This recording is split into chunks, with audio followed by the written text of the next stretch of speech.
Hello friends. आज की class में हम लोग देखने वाले हैं ईवीएस यानी पर्यावरण अध्ययन के कुछ प्रश्नों को, जो कि सीटेट 2022 के लिए बहुत ही महत्वपूर्ण हैं। और आज हमने जो प्रश्न लिया है वे सभी प्रश्न 4 जनवरी 2022 को जो सीटेट का पेपर 1 हुआ था उससे लिए गए हैं।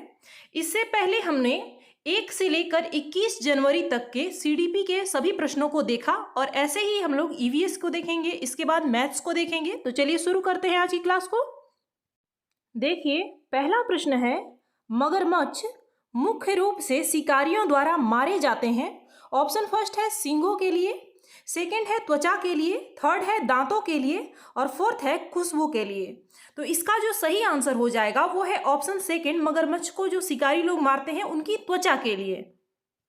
दूसरा प्रश्न है, बोरा चिपचिपे चावल की एक सामान्य किस्म है।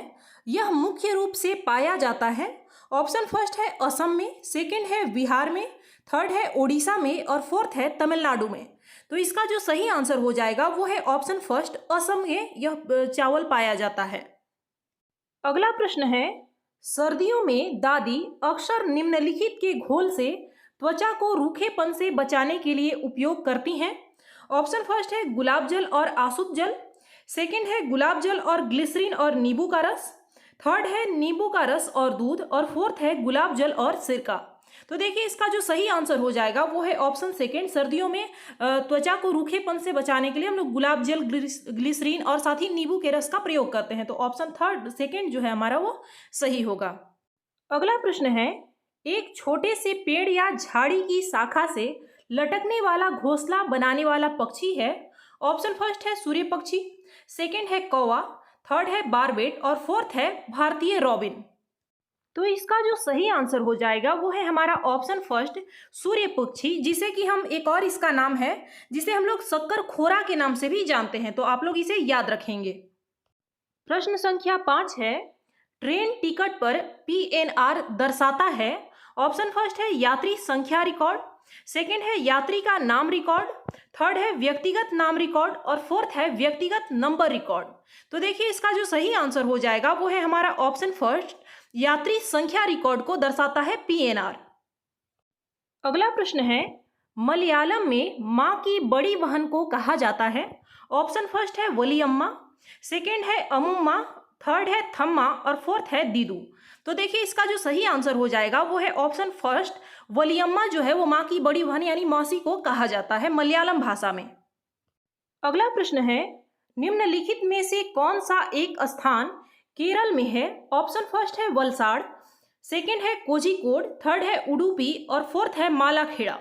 तो देखिए, इसका जो सही आंसर हो जाएगा वो है हमारा ऑप्शन सेकंड, यह जो कोझिकोड है वो केरल में स्थित है। देखिए, ये सभी प्रश्न NCERT से संबंधित हैं, तो आपको सबसे पहले उसे कंप्लीट करना जरूरी है। अगला प्रश्न है, गांव का नाम वहां उगने वाले कई खेजड़ी पेड़ों के कारण पड़ा। इस गांव के लोग पौधों, पेड़ों और जानवरों की बहुत देखभाल करते हैं। भारत में यह गांव है। ऑप्शन फर्स्ट है उत्तरांचल में, सेकंड है उत्तर प्रदेश में, थर्ड है राजस्थान में, और फोर्थ है महाराष्ट्र में। तो इसका जो सही आंसर हो जाएगा वो है ऑप्शन थर्ड, राजस्थान में। NCERT में एक चैप्टर दिया हुआ है जहाँ पर खेजड़ी के पेड़ बहुत सारे होते हैं, और उसी के नाम पर उसका गांव जो है वो खेजड़ली पड़ा है। तो ऑप्शन थर्ड हमारा सही हो जाएगा। अगला प्रश्न है, हाथियों के झुंड का मुखिया होता है। ऑप्शन फर्स्ट है सबसे छोटी मादा हाथी, सेकंड है सबसे उम्रदराज मादा हाथी, थर्ड है सबसे बड़ा नर हाथी, और फोर्थ है सबसे छोटा नर हाथी। तो इसका जो सही आंसर हो जाएगा वो है हमारा ऑप्शन सेकंड, जो सबसे उम्रदराज मादा हाथी होती है, यानी बूढ़ी जो हथनी होती है वो उस झुंड की मुखिया होती है। प्रश्न संख्या 10 है, मिट्टी के बर्तनों को मजबूत बनाया जाता है। ऑप्शन फर्स्ट है बेक करके, सेकंड है गलाने में, थर्ड है भूनने से, और फोर्थ है जलाने से। तो इसका जो सही आंसर हो जाएगा वो है हमारा ऑप्शन फर्स्ट, बेक करके उनको मजबूत बनाया जाता है। अगला प्रश्न है, पौधे का वह भाग जो दांत के दर्द के उपचार के लिए उपयोग किया जा सकता है। ऑप्शन फर्स्ट है सौंफ, सेकंड है लौंग, थर्ड है मेथी, फोर्थ है अफीम के बीज। तो देखिए, इसका जो सही आंसर हो जाएगा वो है ऑप्शन सेकंड, लौंग का जो उपयोग है वो दांत दर्द के उपचार में किया जाता है। आप लोग सामान्यतः जानते भी होंगे। अगला प्रश्न है, गेहूं के आटे से चपाती बनाने का सही क्रम पहचानिए, यानी रोटी बनाने का सही क्रम पहचानना है। 4 ऑप्शन आपको दिए गए हैं। देखिए, इसका आंसर आप लोग खुद हमें कमेंट करके बताएं। इसका आंसर मुझे नहीं लगता कि देने की जरूरत है मुझे। अगला प्रश्न है, नृत्य में मुख्य रूप से मुद्रा और भावनाएं डैश प्रदर्शित करती हैं। ऑप्शन फर्स्ट है नृत्य प्रदर्शन, सेकंड है भावनाएं, थर्ड है आत्मविश्वास और फोर्थ है हाथों और चेहरे की गति। तो देखिए, इसका जो सही आंसर हो जाएगा वो है हमारा ऑप्शन सेकंड। यह जो मुद्रा और भावनाएं जो प्रदर्शित करती हैं वो क्या है, भावनाओं को यानी फीलिंग्स को प्रदर्शित करते हैं हम नृत्य के द्वारा। तो इसलिए ऑप्शन सेकंड हमारा सही होगा। अगला प्रश्न है, जो बच्चे बोल और सुन नहीं सकते वे सीखते हैं। ऑप्शन फर्स्ट है सांकेतिक भाषा के माध्यम से, सेकंड है मातृभाषा के माध्यम से, थर्ड है स्थानीय भाषा के माध्यम से और फोर्थ है ब्रेल के माध्यम से। तो देखिए, इसका जो सही आंसर हो जाएगा वो है ऑप्शन फर्स्ट, सांकेतिक भाषा के माध्यम से सीखते हैं, क्योंकि वह बोल भी नहीं सकते और सुन भी नहीं सकते, इसलिए सांकेतिक भाषा का उपयोग कर सकते हैं, क्योंकि वे देख तो सकते हैं। इसलिए ऑप्शन फर्स्ट हमारा सही होगा। प्रश्न संख्या 15 है, निम्नलिखित में से कौन अन्य से भिन्न है। देखिए, नदी, पहाड़, झील, तालाब और झरना दिया गया है। इसमें ऑप्शन फर्स्ट है नदी, सेकंड है पर्वत, थर्ड है झील और फोर्थ है झरना। बहुत ही आसान सा प्रश्न है। इसका जो सही आंसर होगा वो है ऑप्शन सेकंड, पर्वत जो है वो बाकी तीनों से अलग है, बाकी सभी जल के स्रोत हैं। अगला प्रश्न है, निम्नलिखित में से कौन प्राथमिक स्तर पर पर्यावरण अध्ययन की बाल केंद्रित प्रवृत्ति को इंगित करता है। ऑप्शन फर्स्ट है स्कूल में विद्यार्थियों के जीवन को स्कूल के बाहर उनके जीवन से जोड़ा जाना चाहिए, बी है रटने को हतोत्साहित करना, सी है सीखने के लिए किताबी शिक्षा से प्रस्थान और डी है स्कूल, घर और समुदाय के बीच स्पष्ट सीमाएं। तो देखिए, इसका जो सही आंसर हो जाएगा वो है ऑप्शन थर्ड, ए, बी और सी तीनों ही क्या है, बाल केंद्रित शिक्षा की ओर इंगित कर रहे हैं। लेकिन ऑप्शन जो डी है, स्कूल, घर और समुदाय के बीच स्पष्ट सीमाएं नहीं बनाना है, बल्कि उसे कनेक्ट करके रखना है, जोड़ना है। इसलिए ऑप्शन डी को छोड़कर बाकी सभी हमारा सही होगा।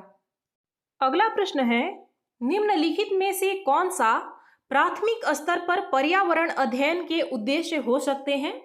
ए है विद्यार्थियों को अपने स्वयं के सीखने पर चिंतन करने के लिए प्रोत्साहित करना, बी है नए ज्ञान को उत्पन्न करने के लिए स्थान, समय और स्वतंत्रता देकर विद्यार्थियों को आकर्षित करना, सी है विद्यार्थियों को सीखने में प्रतिभागियों के रूप में व्यवहार करना, ज्ञान के एक निश्चित निकाय के प्राप्तकर्ता के रूप में नहीं, और डी है निर्धारित पाठ्यपुस्तक को सीखने के लिए संसाधनों का एकमात्र आधार मानना। तो देखिए, इसका जो सही आंसर हो जाएगा वो है हमारा ऑप्शन ए, यानी ए, बी, सी जो है वो तीनों ही सही है। लेकिन हमारा पाठ्यपुस्तक ही एकमात्र संसाधन नहीं है, इसके अतिरिक्त जो होता है जैसे बहुत सारे एक्टिविटीज हो गए, तो ये सभी क्या है, सीखने का संसाधन ही है। या फिर आप उनको क्षेत्र भ्रमण पर ले जाएं, केवल पाठ्यपुस्तक से सीखते हैं ऐसा बिल्कुल भी नहीं है। अगला प्रश्न है, प्राथमिक स्तर पर पर्यावरण अध्ययन के संबंध में निम्नलिखित में से कौन सा कथन सत्य है।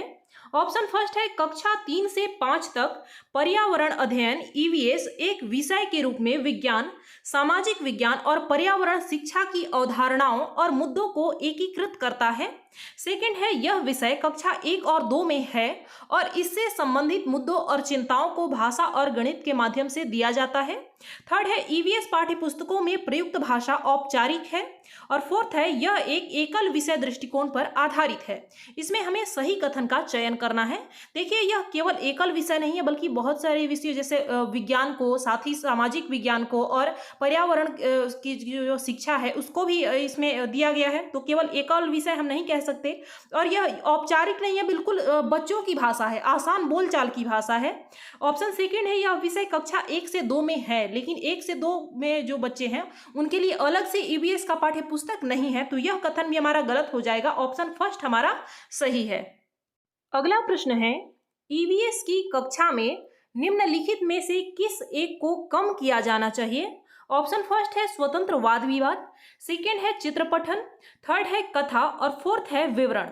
तो देखिए, इसका जो सही आंसर हो जाएगा वो है हमारा ऑप्शन फोर्थ, विवरण को कम किया जाना चाहिए, बल्कि कहानी कथन को बढ़ावा देना चाहिए, चित्रपठन को, साथ ही वाद विवाद को भी प्रोत्साहित करना चाहिए। इसलिए ऑप्शन फोर्थ हमारा सही हो जाएगा। प्रश्न संख्या 20 है, प्राथमिक स्तर पर ईवीएस सीखने के लिए वास्तविक चुनौती। ऑप्शन फर्स्ट है परिभाषाएं और जानकारी है। सेकंड है रटकर सीखना है। थर्ड है अवधारणाओं का विवरण है। और फोर्थ है विद्यार्थियों के लिए खुद को व्यक्त करने के अवसर हैं। तो परिभाषा और रटना और अवधारणाओं का विवरण को भी हमें प्रोत्साहित नहीं करना है, ये सभी हमारे नेगेटिव होते हैं, इसलिए ऑप्शन फोर्थ हमारा सही होगा। अगला प्रश्न है प्राथमिक स्तर पर ईवीएस के पाठ्यक्रम में निम्नलिखित में से किस थीम में उप थीम शामिल है? ऑप्शन फर्स्ट है परिवार और दोस्त, सेकंड है जल, थर्ड है कार्य और खेल और फोर्थ है भोजन। तो देखिए इसका जो सही आंसर हो जाएगा वो है हमारा ऑप्शन फर्स्ट, जो थीम हमारा है परिवार और दोस्त, इसके अंदर भी दो उप थीम दिए गए हैं, यानी सब थीम दिए गए हैं, इसलिए ऑप्शन फर्स्ट हमारा सही होगा। अगला प्रश्न है ईवीएस में प्रामाणिक एवं सार्थक शिक्षण दिया जा सकता है। ऑप्शन फर्स्ट है वर्णन द्वारा, सेकंड है वास्तविक संवाद द्वारा, सी है प्रयोगों के प्रक्रिया द्वारा और अगला है सही और गलत के रूप में विद्यार्थियों द्वारा दिए गए उत्तर के आकलन द्वारा। तो देखिए इसका जो सही आंसर हो जाएगा वो है ऑप्शन फोर्थ, ए बी और सी तीनों सही हैं और ऑप्शन जो डी है ये हमारा गलत है। केवल सही और गलत के रूप में, हाँ या ना के रूप में अगर हमने क्वेश्चन दे दिया है बच्चों को और उन्होंने जो आंसर किया उसे ही हम आकलन का आधार नहीं बना सकते हैं, बल्कि उनके अन्य जो सामाजिक क्रिया हो गए या फिर जो बातचीत हो गए, संवाद हो गए और जो वो एक्टिविटी खुद से कर रहे हैं उनको भी इसमें शामिल किया जाना चाहिए। अगला प्रश्न है यात्रा थीम के मुद्दे केवल विद्यार्थियों के लिए सार्थक हो जाते हैं यदि। ऑप्शन फर्स्ट है मुद्दों के आसपास बहस आयोजित की जाती है, सेकंड है विद्यार्थियों को श्रव्य दृश्य दिखाकर, थर्ड है यदि शिक्षकों द्वारा प्रदर्शनों को दिखाया जाता है और फोर्थ है थीम आधारित वर्कशीट विद्यार्थियों को देकर। तो देखिए इसका जो सही आंसर हो जाएगा वो है ऑप्शन फर्स्ट, अगर उस मुद्दे पर उनमें बहस आयोजित किया जाता है, वाद विवाद किया जाता है तो वो जल्दी सीखते हैं। यानी अगर ये कहा जाए कि अगर आप यात्रा को पढ़ा रहे हैं तो उनसे पूछिएगा कि उन्होंने कौन सी यात्रा की, कब की और किसके द्वारा की, तो ये सभी चीज़ों पर जब वो अपने अनुभव व्यक्त करते हैं तो जो हमारा शिक्षण होता है वो सार्थक हो जाता है। जिनमें बच्चा ज़्यादा सक्रिय है वो आंसर हमारा सही होता है। अगला प्रश्न है ईवीएस पाठ्य पुस्तकों के अलावा ईवीएस सीखने के लिए निम्नलिखित में से कौन सा एक अच्छा संसाधन हो सकता है? ऑप्शन फर्स्ट है क्षेत्र भ्रमण, सेकंड है रेडियो, थर्ड है विकिपीडिया और फोर्थ है विश्वकोश। तो देखिए इसका जो सही आंसर हो जाएगा वो है हमारा ऑप्शन फर्स्ट, क्षेत्र भ्रमण जो है वो बहुत ही अच्छा होता है ईवीएस के लिए खासतौर पर। और जो पाठ्य पुस्तक है इसके बाद अगर हम ज़्यादा महत्वपूर्ण मानते हैं तो क्षेत्र भ्रमण को मान सकते हैं, क्योंकि यहाँ बच्चा प्रत्यक्ष रूप से अनुभव को प्राप्त करता है। प्रश्न संख्या 25 है जल थीम से संबंधित सामाजिक सांस्कृतिक मुद्दों को प्रभावी ढंग से सीखा जा सकता है। ए है भूमिका निर्वाह द्वारा, बी है विद्यार्थियों के बीच वास्तविक संवाद के द्वारा, सी है क्षेत्र भ्रमण द्वारा, डी है प्रदर्शन और गृह कार्य द्वारा। तो देखिए इसका जो सही आंसर हो जाएगा वो है ऑप्शन ए बी सी तीनों सही हैं और ऑप्शन डी हमारा सही नहीं है। केवल गृह कार्य को, प्रदर्शन को, तुलना को, ये सब हम सही नहीं मानते, बल्कि भूमिका निर्वाह यानी रोल प्ले को हमें अच्छा मानना है। उसमें बच्चा एक्टिव होता है, क्षेत्र भ्रमण है और विद्यार्थी अगर एक साथ संवाद कर रहे हैं तो ये भी उसके लिए सही है। अगला प्रश्न है ईवीएस पाठ्य पुस्तक में शामिल है ईवीएस सीखने के लिए वास्तविक कहानियां, कथाएं और वास्तविक घटनाएं क्योंकि। ऑप्शन ए है वे सूचना और सीखने का एक समृद्ध स्रोत है, बी है वे विद्यार्थियों, शिक्षकों और समुदायों को प्रेरित करते हैं, सी है वे हमें उन अनुभवों को फिर से देखने का अवसर प्रदान करते हैं जिससे हम परिचित हैं, और ऑप्शन डी है वे शिक्षकों के लिए ईवीएस के शिक्षण शास्त्र को आसान बनाते हैं। तो देखिए इसका जो सही आंसर हो जाएगा वो है option fourth, A B C सही है, लेकिन ऑप्शन डी हमारा गलत है। जहां पर भी शिक्षक की सहूलियत की बात आ जाए, आसानी की बात आ जाए, वो ऑप्शन हमारा सही नहीं होता है। हमें हमेशा केंद्र में बच्चों को रखना है, शिक्षकों पर ध्यान नहीं देना है कि उन्हें सहूलियत हो रही है या फिर कठिनाई हो रही है। अगला प्रश्न है ईवीएस के सीखने को मजबूत करने के लिए आकलन का ध्यान केंद्रित होना चाहिए। ऑप्शन फर्स्ट है सीखने के लिए, सेकंड है सीखने पर, थर्ड है सीखने के रूप में सीखने पर और फोर्थ है अनौपचारिक सीखने पर। तो औपचारिक और अनौपचारिक दोनों ही तरीके से हम सीखते हैं, इसलिए यह ऑप्शन हमारा नहीं होगा। ऑप्शन फर्स्ट इसका सही आंसर हो जाएगा। आकलन किस लिए किया जाना चाहिए? सीखने के लिए किया जाना चाहिए।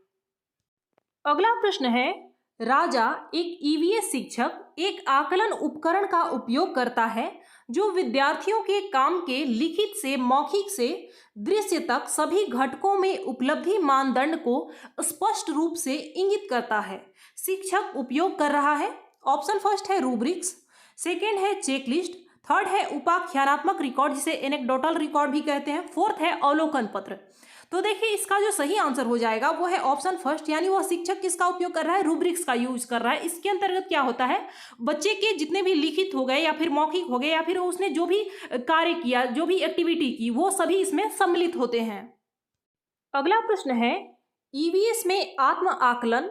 ऑप्शन ए है सीखने के लिए आकलन है, बी है सीखने के बारे में सीखना है, सी है उपलब्धियों और सीखने के परिणामों के निर्णय के बारे में सीखना है, और डी है सीखने का आकलन है। तो देखिए इसका जो सही आंसर हो जाएगा वो है option first, A B C हमारा सही है, और डी इसका आत्म आकलन यानी स्वयं का आकलन करना है। सीखने का आकलन का मतलब हो गया कि हमने अब तक जो भी सीखा उसका आकलन हम करें। जैसे वर्ष के अंत में जो भी परीक्षाएं होती हैं वो यही है, सीखने का आकलन है। लेकिन सीखने के लिए जो आकलन है इसमें क्या है कि हम आकलन इसलिए कर रहे हैं ताकि बच्चा और सीख सके, उसकी कठिनाइयों का पता लगाए और उसमें सुधार करे। ये नहीं है कि उसने कितने मार्क्स प्राप्त किए, उसके कितने अंक आए, इससे उसका कोई लेना देना नहीं होता। इसलिए ऑप्शन फर्स्ट हमारा सही होगा। अगला और अंतिम प्रश्न है ईवीएस का सीखना आधारित है। ऑप्शन फर्स्ट है सरल से जटिल के सिद्धांत पर, सेकंड है जटिल से सरल के सिद्धांत पर, थर्ड है वैश्विक से स्थानीय के सिद्धांत पर, और फोर्थ है अमूर्त से मूर्त के सिद्धांत पर। तो हम लोग जानते हैं कि जो हमारा शिक्षण सूत्र होता है वो क्या है, सरल से जटिल की ओर जाता है। इसलिए ऑप्शन फर्स्ट हमारा सही होगा। जटिल से सरल की ओर नहीं जाते हम, और स्थानीय से वैश्विक की ओर जाते हैं, मूर्त से अमूर्त की ओर जाते हैं। तो फ्रेंड्स ये थे आपके 30 प्रश्न। इनमें से आपने कितने सही किए आप हमें कमेंट करके बताएं, और अगर किसी को किसी भी प्रश्न में कोई डाउट हो तो आप हमें कमेंट करके पूछ सकते हैं। मिलते हैं अगली क्लास में। धन्यवाद।